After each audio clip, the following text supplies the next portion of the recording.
Jan-Willem, Hitchcocks. Wat doen jullie nou precies? Los van verzekeren. Jullie maken het echt bijzonder, hè? Los van verzekeren. Nou ja, inderdaad.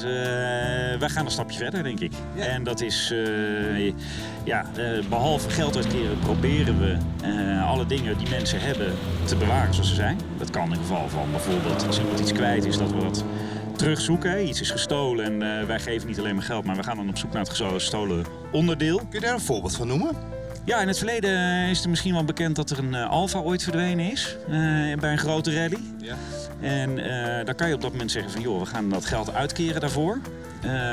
Maar wij hebben er recht op gezet om die auto terug te vinden. Dat is gelukt. Ja. En die hebben we uiteindelijk ook weer aan de eigenaar teruggegeven. Ja, want die eigenaar is natuurlijk blij dat de auto verzekerd is en dat er wordt uitgekeerd. Maar uiteindelijk is het zo'n bijzonder stuk. Hij wil gewoon die auto, hè? Ja, kijk, als je nou iets hebt waar 100.000 stuks van zijn, dan is het misschien wat meer dat je zegt van nou, betaal het terug. Als er aan zo'n auto of aan een horloge of aan iets anders, een boek kan het zelfs zo zijn, een bijzondere herinnering is, dan wil je eigenlijk dat stuk terug hebben. Want dat is toch de herinnering wat een onderdeel van het verhaal is. Ja. Is dat de hele persoonlijke sfeer zoals jullie werken?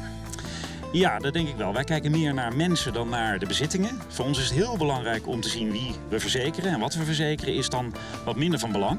Maar wij proberen ons, de mensen die we verzekeren, blij te houden.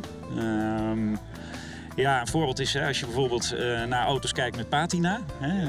Auto's zoals deze, denk ik, een mooi voorbeeld van. Ja, patina, een auto die eigenlijk gewoon een beetje oud lijkt. Zoals die zijn hele leven lang is geworden. Ja, eigenlijk auto's waar weinig aan gedaan is, maar onderhouden zijn, maar wel een leven achter de rug hebben.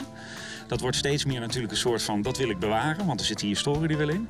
Maar ja, als je dan een keer schade rijdt, wat je niet wil, maar wat gebeurt, dan ga je een onderdeel spuiten en dat ziet er dan heel anders uit op zo'n auto. Ja, heeft hij een nieuwe plek, terwijl die verder mooi doorleefd is. Ja. En eigenlijk wil je ervoor zorgen dat je dan dat stuk schade wat er is geweest, als mensen dat al willen repareren, want het gebeurt ook wel dat mensen zeggen, joh, zo'n kras laat lekker zitten, nog een stukje historie. Maar als het wat verder gaat, dat je dan het stuk plaatwerk wat je eigenlijk opnieuw spuit, weer in lijn brengt met de rest van de auto. Ja. En dat is kostbaarder natuurlijk, want die restaurateur is gewend om dingen nieuw te maken, maar die moet het nu oud laten lijken. Ja, eigenlijk nieuw maken en weer oud maken. Ja. Spuiten en met een schuurpapiertje eroverheen. Misschien zelfs met een kraspen erlangs om dat ene krasje terug te brengen. Dus ja, dat is absoluut meer werk. Veel meer liefde voor die oude spullen, dus zo moet ik het opschrijven hoe Hitchcocks dat doet. Ja, eigenlijk wel.